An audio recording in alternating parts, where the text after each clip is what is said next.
Can I ask you about contracts in regards to the go-home scenario? There's so much of it going on. Now we've heard today that Dane Beams apparently wants to go back to Melbourne now. It's the report, still got 2 years to run. Got Tim Kelly keen to back to WA, in particular to your club. Jesse Hogan, vice versa, all that sort of stuff going on. How hard is it to contract someone? And how are football clubs being branded as the tough guy here if they don't allow a go-home factor? The go-home factor is a myth, in my view. I think there's some genuine cases. Tim Kelly's got a genuine case. I think there's probably others who've got genuine cases that I probably don't know about. But I think this homesickness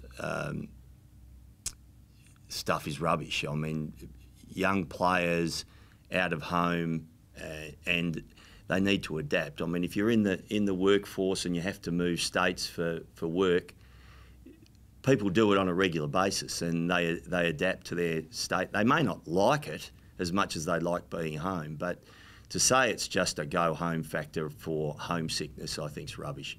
I think there are genuine cases, and I think some players really should get that opportunity.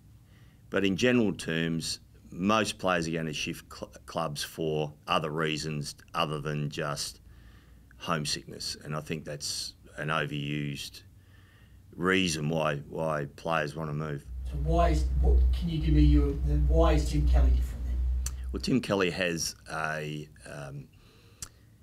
reason around family and family support, which is critical, and I don't want to get into Tim's personal reasons, but certainly he has a specific need, and that's something that he's working on.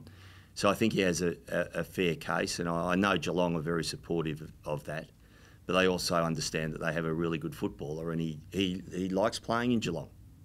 He's always said that, but the family is a different situation. So I think for him, he has to make he's made up his mind. That's what he wants to do, so that he can have the family support around him. Is the Beams one a bit of a red flag moment though? That the 2 years out, traded home for compassionate grounds originally, and now wants to go back, and it's almost like Brisbane are almost expected to do the trade because he went there because his father was dying. Look, I know these are difficult circumstances, but it's almost like a contract is now, the value of a contract is now severely diluted in the AFL. Yeah, I think that's been happening for a while, Mark. I don't think it's new. I think the contract is only as good as the two-party agreement, so that everyone's involved, and clubs do it just as much as players. You know, they'll trade a player out and he's got a contract, and so we can't all put our hand up and say it's the player's fault. You know, clubs have been doing it for a while as well, and as much as it hurts at times when a player puts his hand up and says, I'm on contract but I want to leave, you still have to sit down with him and reason with him as to why, what's else is behind it. If it's purely about the lure of more money and not opportunity, or not for compassionate or other reasons, I think clubs have every right to say, well, no, you're not going. And to answer your question, Tim, some clubs have seen as being a bit nasty that way. Now, we've had that situation ourselves. We did it with Mitch Brown a couple of years ago when he wanted to go to St Kilda, and Mitch had his best year, the year he stayed. He was outstanding for us, and he's an outstanding person. But I think all clubs would do it if they didn't think a player was going to get a game, or they thought he had a real need to leave and he was still on contract. But there are times when clubs and or players will put their foot down. Trev, in regards to Kelly, how advanced are the discussions between the two clubs, or can you give us an update on those discussions? Yeah, I don't really know.